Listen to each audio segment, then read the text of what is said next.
மக்கள் அனைவருக்கும் வணக்கம். Welcome to my channel. நான் முத்துக்குமரேசன் பேசுகிறேன். இன்னைக்கு நாம் இந்த வீடியோவில் எதை பற்றி பேச போகிறோன்னா, தமிழ்நாட்டினுடைய அடுத்த சூப்பர் ஸ்டார் யார் அப்படின்னு சொல்லிட்டு ஒரு பிரபல பத்திரிகை நிறுவனம் ஒரு சர்வே எடுத்தாங்களாமா. அந்த சர்வேவில் தளபதி விஜய் அவர்கள் தலையிட்டு 2 கோடி ரூபா அந்த சர்வே டீமுக்கு 2 கோடி ரூபா லஞ்சத்தை கொடுத்து அடுத்த சூப்பர் ஸ்டார் நான் தான், அடுத்த சூப்பர் ஸ்டார் தளபதி விஜய் தான் அப்படிங்கிற ஒரு பட்டத்தை வாண்டடா வாங்கியிருக்காராமா. இதை ஒரு பிரபலமான ஒரு நபர் ஒரு யூடியூப் சேனலில் சொல்லியிருக்காரு. இன்னைக்கு நம்ம இதை பற்றி தான் இந்த வீடியோவில் நம்ம பார்க்க போகிறோம். அது மட்டும் இல்லை, அவர் கொடுத்த அந்த பேட்டியில் தளபதி விஜய் அவர்களை கொஞ்சம் கடுமையாக விமர்சனம் பண்ணியிருக்காரு. அதை பற்றி நம்ம இந்த வீடியோவில் பார்க்க போகிறோம். வாங்க வீடியோக்குள்ளே போகலாம். முதல்ல என்ன நடந்தது அப்படிங்கிறத பார்த்துருவோம். இப்போ சமீபத்தில் பார்த்தீங்கன்னா, ஒரு பிரபலமான நபர் ஒரு தனியார் யூடியூப் சேனலுக்கு ஒரு பேட்டி கொடுத்துருந்தாரு. அந்த பேட்டியில் ஒரு விஷயம் சொல்லியிருக்காரு. என்ன சொல்லியிருக்காருன்னா, சில வருடங்களுக்கு முன்னாடி தமிழ்நாட்டினுடைய அடுத்த சூப்பர் ஸ்டார் யார் அப்படிங்கிற ஒரு சர்வே ஒரு பத்திரிகை நிறுவனம் எடுத்திருக்காங்களாமா. ஸோ அப்படி எடுக்கும் பொழுது அதில் அந்த சர்வேவில் கிடைச்ச ரிசல்ட் பார்த்தீங்கன்னா, தமிழ்நாட்டினுடைய அடுத்த சூப்பர் ஸ்டார் யாருன்னா அஜித் அவர்கள் தான் அப்படிங்கிற ரிசல்ட் வெளியே வந்திருக்குதாமா. ஏன்னா மேக்சிமம் ரசிகர்கள் எல்லாருமே தமிழ்நாட்டினுடைய அடுத்த சூப்பர் ஸ்டார்னா அது அஜித் குமார் தான் அப்படின்னு சொல்லிட்டு எல்லாருமே வாக்குப்பதிவு பண்ணியிருக்காங்களாமா. ஸோ அதனால சர்வே ரிசல்ட்டில் பார்த்தீங்கன்னா அடுத்த சூப்பர் ஸ்டார், தமிழ்நாட்டினுடைய அடுத்த சூப்பர் ஸ்டார் அஜித் தான் அப்படின்னு சொல்லிட்டு ரிசல்ட் வந்திருக்குது. இந்த ரிசல்ட்டை வெளியிடுவதற்கு முன்னாடியே இந்த ஒரு தகவல் எப்படியோ யார் மூலமோ தளபதி விஜய் அவர்களுக்கு போயிருக்குது. ஸோ அதனால தளபதி விஜய் அவர்கள் என்ன பண்ணியிருக்காராமா, உடனடியாக இந்த ரிப்போர்ட் டீம், அந்த சர்வே எடுத்த அந்த டீமை கூப்பிட்டு யாருக்கும் தெரியாமல் 2 கோடி ரூபாய் அவங்களுக்கு கொடுத்து, நீங்கள் அஜித் அவர்கள் போட வேண்டாம் அடுத்த சூப்பர் ஸ்டார்னு, என்னோட பேரை போடுங்க, தளபதி விஜய் தான் அடுத்த சூப்பர் ஸ்டார்னு மக்கள் சொல்கிறாங்க அப்படின்னு சொல்லிட்டு சர்வே ரிப்போர்ட்டை மாற்றுங்க அப்படின்னு 2 கோடி ரூபா பணத்தை கொடுத்து மொத்த டீமையும் விலைக்கு வாங்கிட்டாராமா. ஸோ இந்த ஒரு சம்பவம் நடந்ததா ஒரு பிரபலமான நபர் அந்த யூடியூப் சேனலில் சொல்லியிருக்காரு. அது மட்டும் இல்லாமல் அந்த பத்திரிகை நிறுவனம் சர்வே எடுத்தது இல்லையா, அந்த சர்வே எடுத்த பத்திரிகை நிறுவனம் எதுனா குமுதம் அப்படிங்கிற ஒரு பத்திரிகை நிறுவனம் தான். ஸோ இதில் தான் குமுதத்தில் தான் சர்வே ரிப்போர்ட் எடுத்தாங்களாமா. ஸோ இதில் தான் இந்த மாதிரியான ஒரு சம்பவம் நடந்திருக்கிறதா அந்த பிரபலமான நபர் சொல்லியிருக்காரு. நான் ஏன் அவர் பிரபலமான நபர் அப்படின்னு சொல்கிறேன்னா, அவருடைய உண்மையான பேர் என்ன அப்படிங்கிறது எனக்கு எக்ஸாக்டாக கிடைக்கல. அந்த யூடியூப் சேனல்லையும் நான் செக் பண்ணி பார்த்தேன், அதுவும் கிடைக்கல, அங்கேயும் கிடைக்கல. இன்டர்நெட்லேயும் பார்த்தேன், இன்டர்நெட்லேயும் பார்த்தீங்கன்னா என் கூகுளையும் செக் பண்ணி பார்த்தேன். பட் அவருடைய பேர் கிடைக்கல. இதுதான் அவருடைய பேர் அப்படின்னு சொல்லிட்டு எக்ஸாக்டாக எனக்கு கிடைக்கல. ஸோ பொய்யான விஷயத்தை நம்ம பொய்யான ஒரு பேரை சொல்ல வேண்டாம் அப்படிங்கிறக்காக அவரோட பேர் நான் சொல்லாமல் பிரபலமான நபர் அப்படின்னு சொல்கிறேன். இப்போ இதில் என்னன்னு பார்த்தீங்கன்னா, இவர் சொன்ன இந்த கருத்து எப்படிப்பட்ட கருத்தாக இருக்குன்னா, தளபதி விஜய் அவர்கள் வாண்டடாக எனக்கு சூப்பர் ஸ்டார் பட்டம் வேண்டும் அப்படின்னு வாண்டடாக போய் 2 கோடி ரூபா பணத்தை கொடுத்து அந்த பட்டத்தை விலைக்கு வாங்கின மாதிரி சொல்லியிருக்காரு. இவர் இதோட விட்டாரா அப்படின்னு கேட்டிங்கன்னா, இதோடு இல்லை, இன்னும் என்ன சொல்லியிருக்காருன்னா ஒரு முக்கியமான வேர்டை பயன்படுத்தி சொல்லியிருக்காரு. அது என்ன வேர்டுனா, உன்னால், அதாவது தளபதி விஜய் அவர்களை பார்த்து சொல்கிறாரு, உன்னால் ஒரு சூப்பர் ஸ்டார் கூட ஆக முடியாதுடா, நீ எல்லாம் சூப்பர் ஸ்டாரா, நீ சூப்பர் ஸ்டார் கிடையாது, நீ சூப்பர் ஸ்டார் அப்படின்ட்டு அந்த ஒரு வீடியோவில் சொல்லியிருக்காரு. சூப்பர் ஸ்டார்னா ஐஸ் சூப்பிட்டு இருக்கிற சார் அப்படின்னு சொல்லியிருக்காங்க. ஸோ தளபதி விஜய் அவர்கள் பார்க்குறக்கு ஐஸ் சூப்பிட்டு இருக்கிற ஒரு சூப்பர் ஸ்டார் மாதிரி தெரியுதாமா அவரோட கண்ணுக்கு.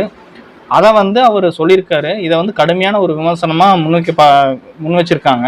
இப்போ பார்த்தீங்கன்னா, இந்த பிரபலமான நபர் சொல்லியிருக்காரு இல்லையா, இந்த கருத்துக்கு இது உண்மையா பொய்யா, இந்த நபர் சொன்னது உண்மைதாப்பா இல்லை இது பொய்யப்பா அப்படின்னு சொல்லிட்டு இதில் சம்மந்தப்பட்ட யாருமே தற்போது வரைக்கும் எந்த ஒரு எழுத்துப்பூர்வமான அறிக்கையோ அல்லது வாய்மொழி அறிக்கையோ அல்லது காணொலியோ எதுவுமே தற்போது வரைக்கும் பதிவிடலை. இதில் சம்மந்தப்பட்டது யாருன்னு பார்த்தீங்கன்னா, தளபதி விஜய் அவர், அதுக்கப்புறம் குமுதம்.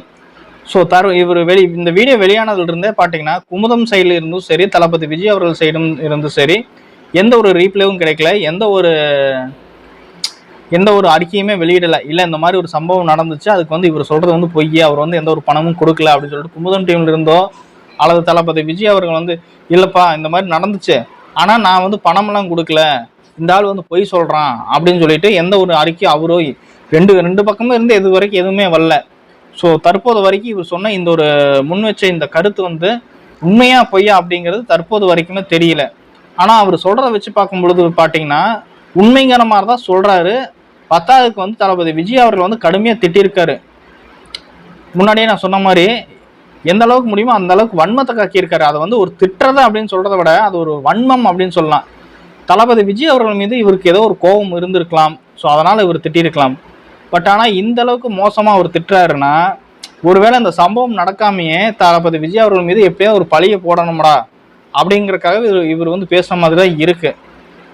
அது மட்டும் இல்லை, இப்போ பார்த்தீங்கன்னா இத்தனை நாளாக விட்டு போட்டு ஏன் இவர் வந்து இந்த மாதிரியான ஒரு யூடியூப் சேனலுக்கு பேட்டி கொடுக்கும்பொழுது இந்த கருத்தை முன்வைக்கிறாருன்னா, இப்போ வந்து அவர் அரசியல் இருக்காரு.